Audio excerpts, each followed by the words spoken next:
Hi, and welcome to Mr. Opera. I've been away for a few days. I've been trying to get here as often as possible,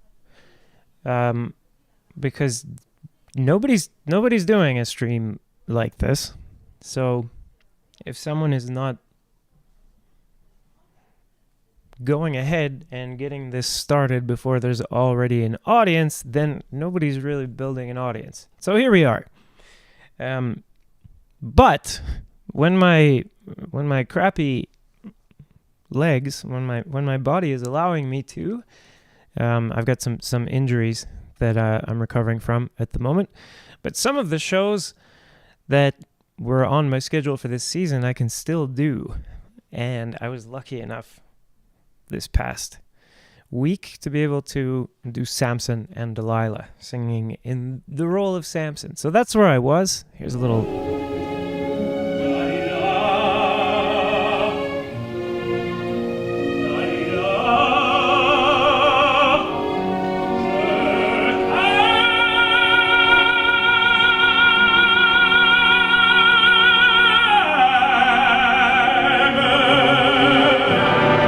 Yeah, so that's what I was up to this weekend.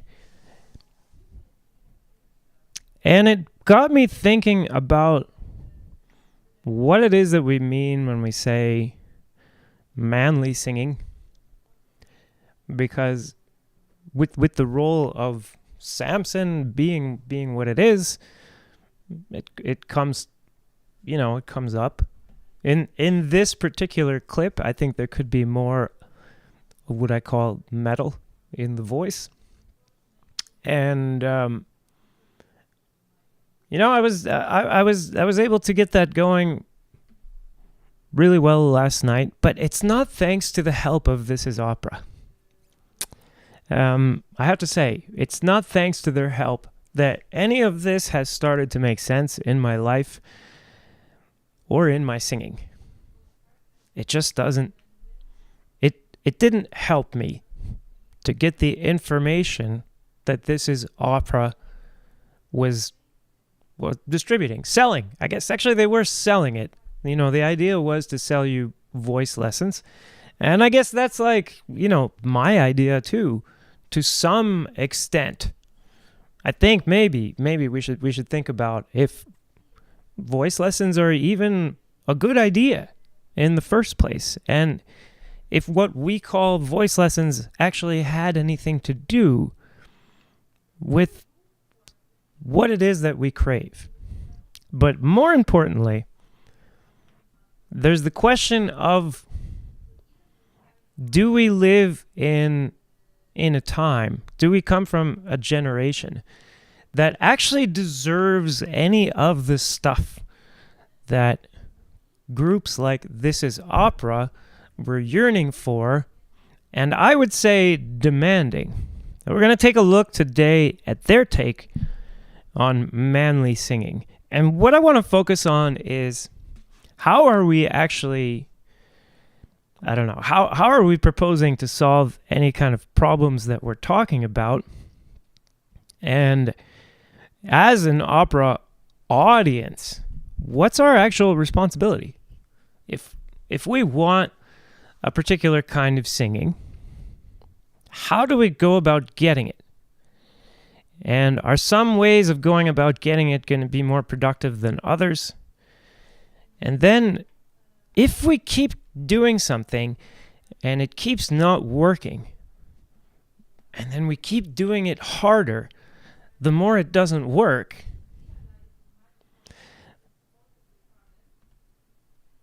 are we in a kind of state of madness, of insanity, going around in these loops? And I think, well, maybe. But let's first ask the question, what is it that we want? So let's look at this is the old Mr. Opera. They're not called Mr. Opera anymore. Well, they're not called This Is Opera anymore, but anyway, it was a long saga. I stole their name, and what I would say was a manly war of words. essentially, the group that made the video we're about to watch were not manly enough to sign their names to it, which I think is a problem. And I want to know how it is that this group is deciding on what's manly and then demanding it. And what are we offering in return, let's say, if we're part of this group? Let's watch a bit of this. It's called Let's Hear Male Voices. You can find it elsewhere on the This Is Opera channel. So let me explain a little bit. This live stream is happening as best as I can on 2 channels. One channel is called This Is Opera. And this channel came from, well, it came from a different place compared to this channel.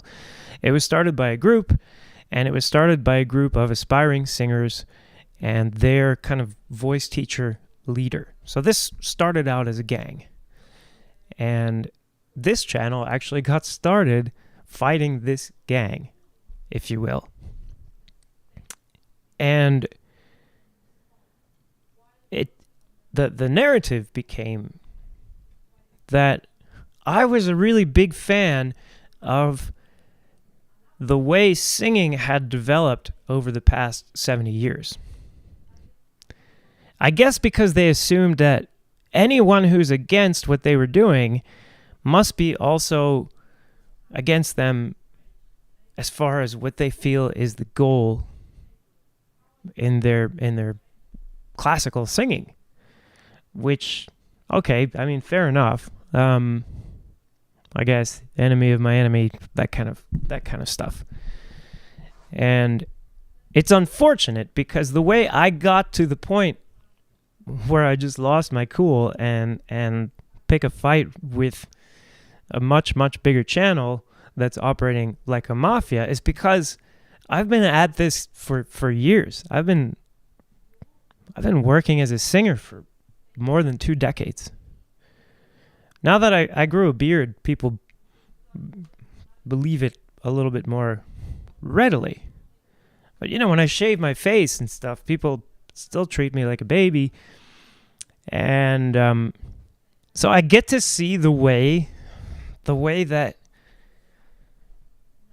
the previous generation, or the way that supporters of opera, or the way that people who want to be even selling you coaching services or helping you improve your opera game are treating people who just want to be good at something. They just want to learn how to be good at that thing. They want the instructions, and unfortunately, it's really hard to find, and a lot of the shit that's out there just doesn't work. Okay, so it's this mess. But at the same time, the thing that we aspire to do is getting worse and worse and is basically like disappearing. It's like we're trying to climb a melting glacier or something like that. And but we're not, like, our idea isn't to get to the top of the glacier. It's like a certain height off the ground. And we do it by climbing this glacier, but the damn thing is melting. So that's the life of an opera singer. I'm serving this dying art form, basically. And so I get to think a lot about what killed it, or what's killing it. And I get also to think about what would we do to breathe life into it. So let's watch this and think, are we creating a situation with this kind of material that is breathing life into it or sucking life out of the art form? So let me check the questions real quick. So Joey Pie, so I mean, you can say you don't think opera is dying, but in terms of like the marketplace, if we're looking at like economic output, that we would normally use to measure some industry. It's an industry that's been in decline. I mean, there's been no growth in classical anything that I know of overall. But moreover, I think there's been a kind of artistic, if it's not death, let's call it senescence. I'll put this. Sorry, I'm using the big words here. Let me see if I can. Well, oh yeah, there we go. Ah, damn it. 1 second. How do I get into the other one? Oh, jeez. Okay. Yeah. I'm gonna put this word up here. Senescence. And then, oh. Well, where is it? Ah, forget about this. Never mind. I get that somewhere. So yeah, I think we do have this how do I put it?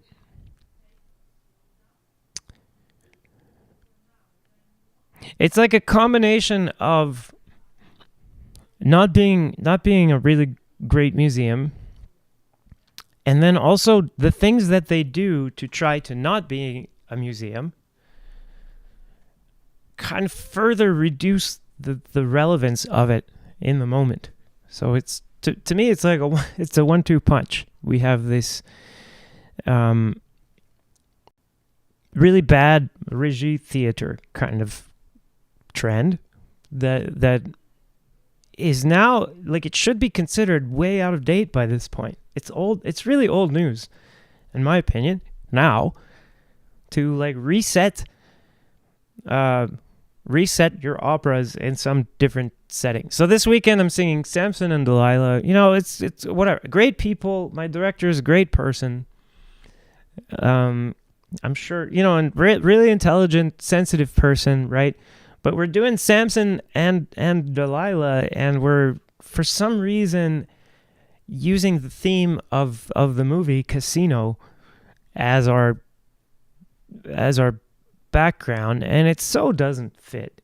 I mean, it so doesn't work, you know. And there, I can put it up again. I can put it up. Let's make it. We'll make it bigger. And you know, I'm not trying to be a dick here, but let's see. Let's take this away. Oh, that's not coming up.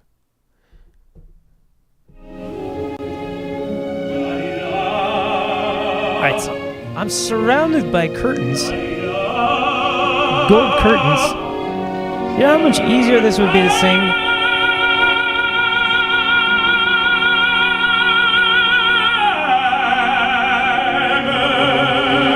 Okay, you know how much easier that would be to sing not surrounded by, like, 360 curtains? Well, it's not 360. It's like 270 degrees around me. Freaking curtains hanging from the ceiling, just soaking up all the sound they possibly can. It's the worst. And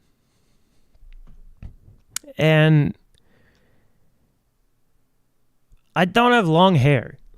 You know, look, I hate to, not to be, it's not that I don't have an imagination, but like the whole idea of this opera is, of this story, like, if he's got long hair, that's he's got long hair and super strength. Like, that's the deal. It's like you're doing Superman and he's not flying or not strong. And there's no explanation for why he's not strong or not flying. And I just, it's, you know, and I instead of the jawbone of an ass, I killed Abimelech with a plastic lawn chair. I mean, it's dumb. Right? But the thing is that this director can't just do a biblical setting, you know. I guess, you know, we could have done something that was at least like you have some logical way to get from a biblical setting to whatever it is that you're doing, you know. But there I was with, you know, I don't have long hair, and then also basically nothing that I'm doing is really all that related to the immediate meaning of text. You're not really. Sometimes you're just straight out violating plot points, etc., etc. Like, I hate to sound old school, but at this point, this is no longer new. This is no longer like, oh, what an imagination you have. You decided to take this piece that is supposed to be set in biblical times and you put it in the 1980s in Las Vegas or 1970s in Las Vegas or whatever. That's not imaginative anymore. That's conformity. You're just conforming to what people expect, which is that you're going to do something stupid with your opera. And also that you're not going to do anything that shows that you love this music and this opera, and that you love singers and singing and are working to put them in the best possible environment and the best possible circumstances so that what you do amplifies the work that they do, that the two work together in a kind of synergy. That's what directing could be for opera. We have modern technology where we can do things with lights that composers from the age of Verdi or the Baroque composers, they would have gone nuts over this technology. They would have used the crap out of it. But they wouldn't have been compromising the singing in order to do it, I don't think. I don't think they would have imagined, hey, let's put a bunch of curtains around everything and deaden the sound. It's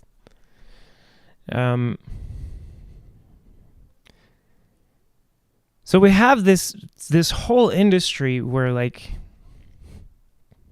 you find me one director who can even give you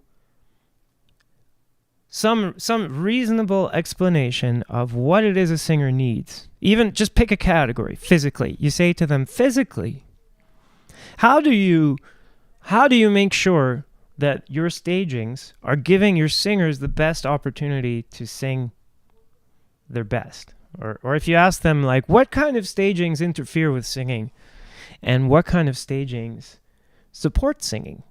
What kind of movements and when? And how does that differ for different types of roles and voice types and stuff? And they don't have an answer. They're not looking. They don't care. They come in to do their idea and to talk about themselves. And it happens that it's easier to get an opera directing job probably than a job directing some kind of actual professional thing, that's trying to make profit. Like, I don't know, a Broadway show that actually has to be good. And that brings us to the concept of entitlement. And the idea that we expect the opera house to be there. The idea that what we're fighting over is something that we deserve without question. Like, we deserve to have singers on the level of Corelli and Delmonico and Tebaldi, or whoever it is that you're, Lemeshev, or even Gedda, or whoever you're thinking of from your old school days, these characters that you're missing on the scene today. Were these generations just sitting there and demanding this? Or were the generations before in some way producing this kind of talent and this kind of result because they had something we don't? And if they had something we don't, and they had something we don't in a way that we can never duplicate, without killing each other by the millions, or going through great depressions and huge cataclysmic changes. If we don't have that to toughen us up today, what do we have? And then, is yelling at singers in the way we're about to see, for not being manly enough, is that actually a good way to encourage whatever it is that we're going to conclude this video wanted in the end? So this video wants a particular sound, as we're going to see. And the question I have is does any of the methods for getting this so far make sense? Do we think do we actually expect that would get the result? So let's watch some of this. I gotta bring up my. Okay, and this is one of the original This Is Opera. Let's hear male voices.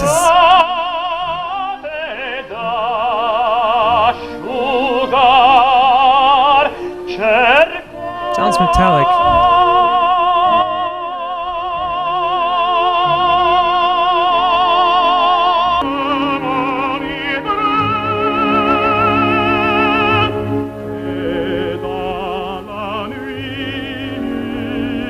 Sounds like curbing to me, half metallic.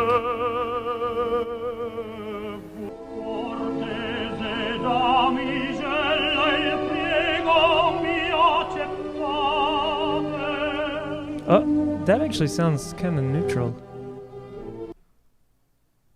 but fuller density.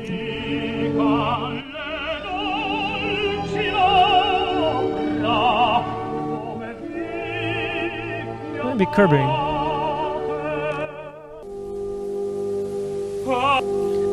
But I would say this last example, it's not enough for today. This man on the skull we heard. Sorry, dude. There's no orchestras that are going to be able to play quiet enough for you in the modern era. So you're out of luck if that's all you got for man on the skull.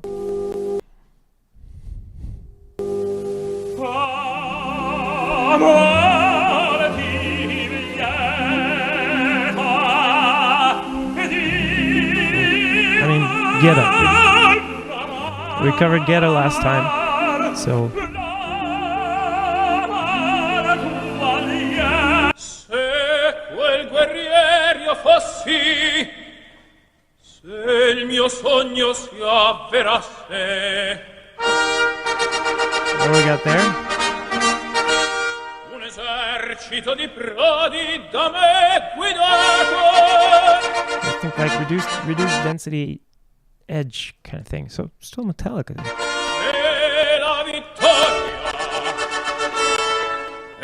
That's curbing. But also that's not enough. That wouldn't carry. It's not that it wouldn't carry. This section would be much more fine than others. You later get into a section where you have to sing in the middle or something and the orchestra's loud and you're just destroying yourself.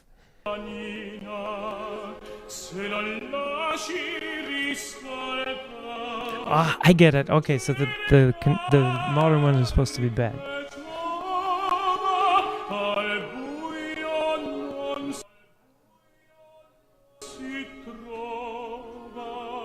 Mm-hmm.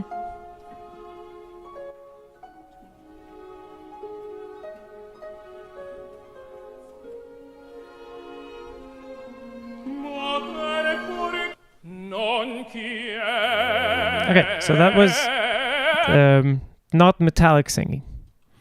And I imagine that if this same sound was going to be used in other parts of the opera where there's a lot of orchestra, that's not great. But I don't have the rest of that right now. I don't have the rest of the clip. I just have that one phrase with almost no orchestra. And I don't see the problem. Yes, it's neutral. And we're going to get into how that's conflated with the sense, the idea of male. But then they show in their own video that actually this has nothing to do with whether you're male, female, or AMAB or AFAB, or whether you're, or you're he or her, or she or he or Z, or it doesn't matter. The metallic sound comes from a different pattern of vibration that's happening at the level of the vocal folds, and anybody with a healthy vocal tract, by which I mean I don't mean like you need anything special. If you're able to talk and stuff, and there's like nothing wrong with you, you can learn to use metallic vocal modes. So these are the differences they're showing so far. They're showing real differences. They're showing singers using different vocal modes and densities even within those. Some curbing. Si può morir.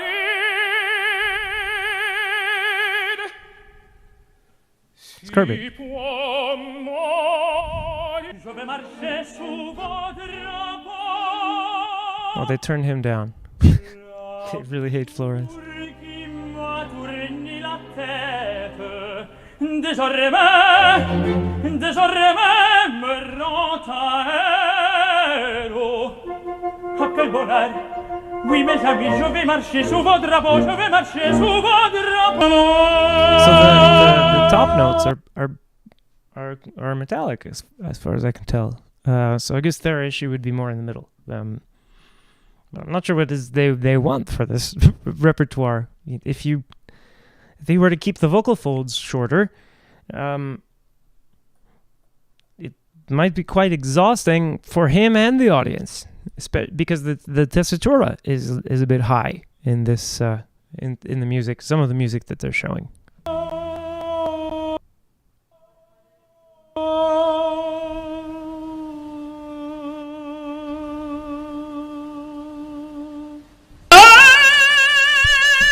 What's the difference between that and the biggest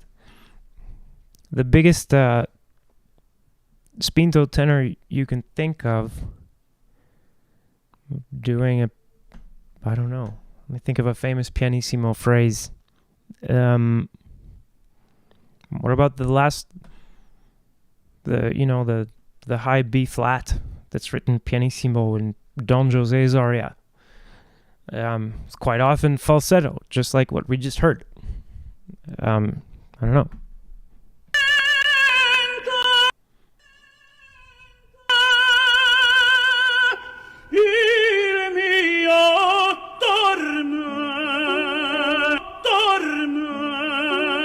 So that's neutral. So they're playing it over and over again. Well, we'll see why in a minute, but no, I'll just tell you why. So this is meant to emasculate the singer. So this is the idea here is you watch this and you're supposed to be saying, this is not manly. You're supposed to be questioning the manhood of this guy. Okay. I mean, whatever.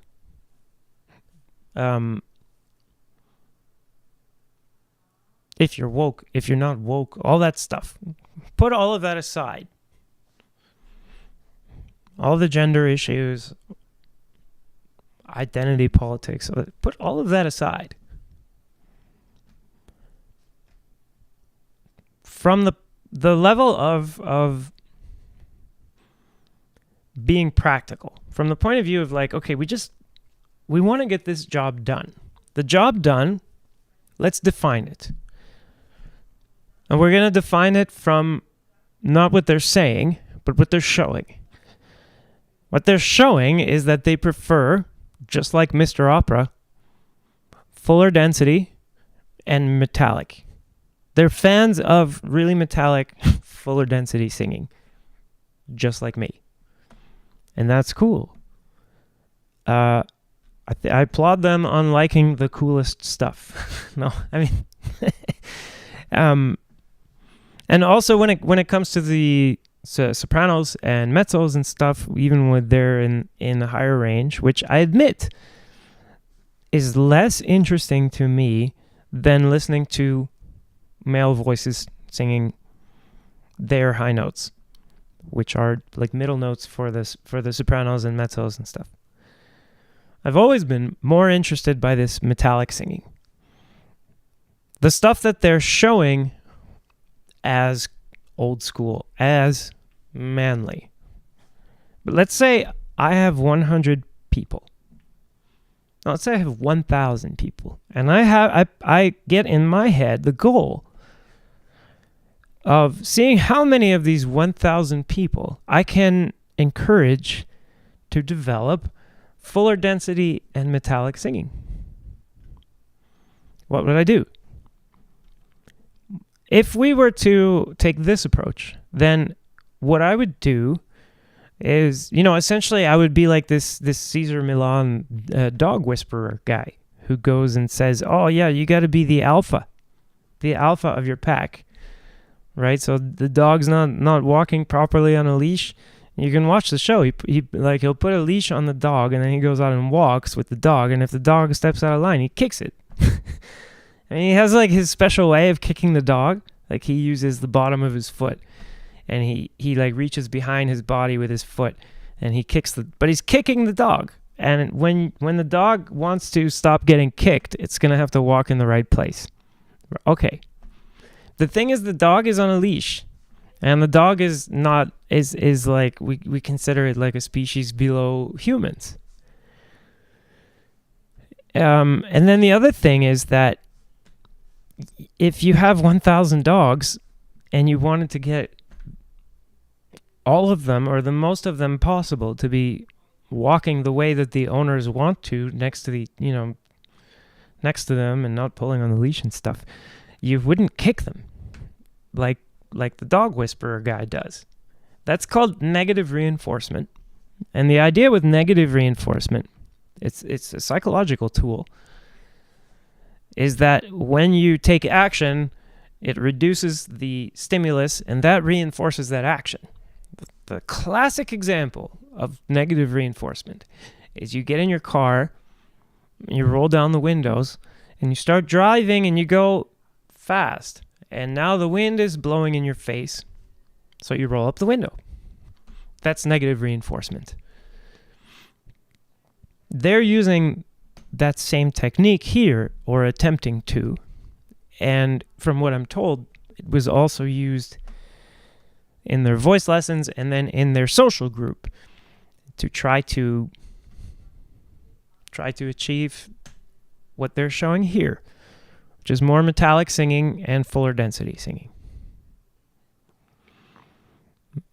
With the exception of Jussi Björling. But I think actually they meant the Jussi Björling to be an example of bad singing, because he had way reduced metal compared to the example right before. So if that's what you're after, what would you do? Let's say, like, you want people to sing more like the very first guy in this example.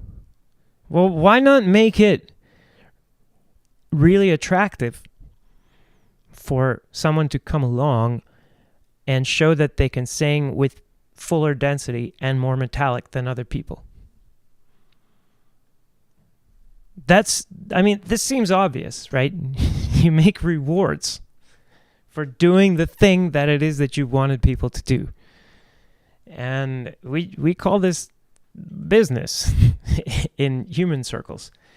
And if our generation, or your generation, if you're not in my generation, if we want this kind of singing that they were showing, let's watch a bit more. But and I just maybe ask yourself the question, like, what are you actually doing if you're part of This Is Opera, or if you're part of like this attitude or this, shall we say, this movement, name some things that you're actually doing to encourage people or to get that to happen more. And are those things reasonable? Have they worked in the past?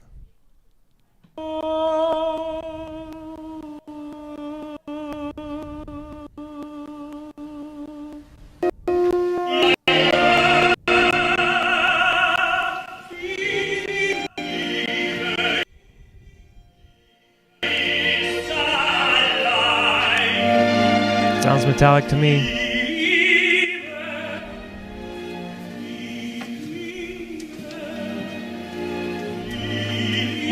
How loud do you need him to sing when there's no orchestra playing on that beat? It comes on the next beat. Or how much metal do you really need him to sing with? And what?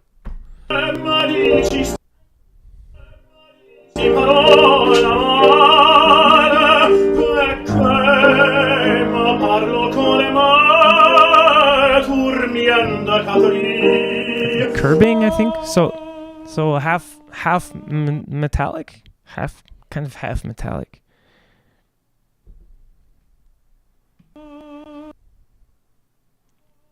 This is falsetto.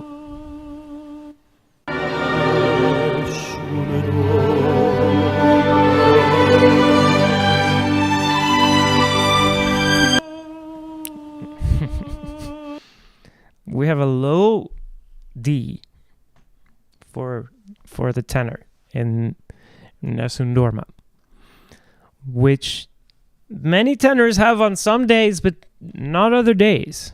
That's the other thing here. If you start having some kind of objective definition for what it is that you want, so in this case, we want more metallic singing. Well, that brings up some other points. What is it that would happen to a singer that would make all of the metal suddenly go out of their voice, or that would make their vocal folds suddenly overstretch? They're trying to keep them short, but they need to make a particular pitch, and they need to do something close to a particular vowel, and they need to get close to a particular volume.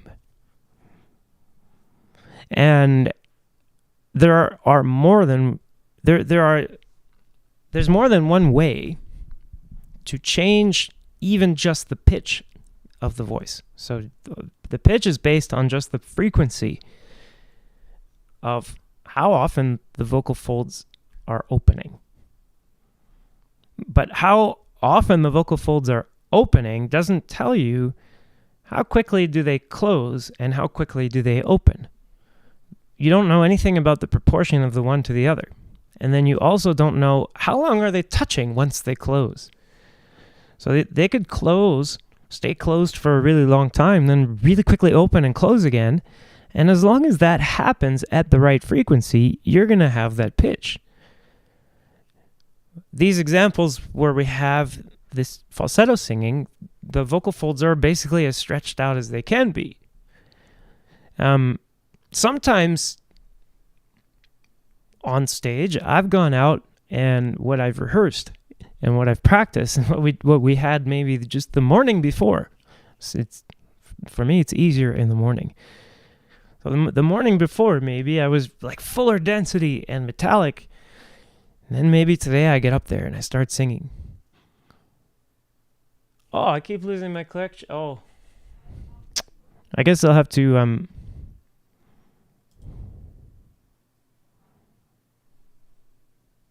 let's see.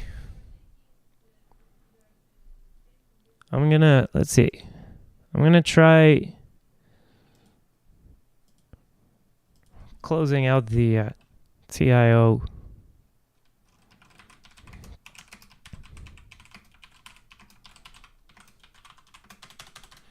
I got too much lag here.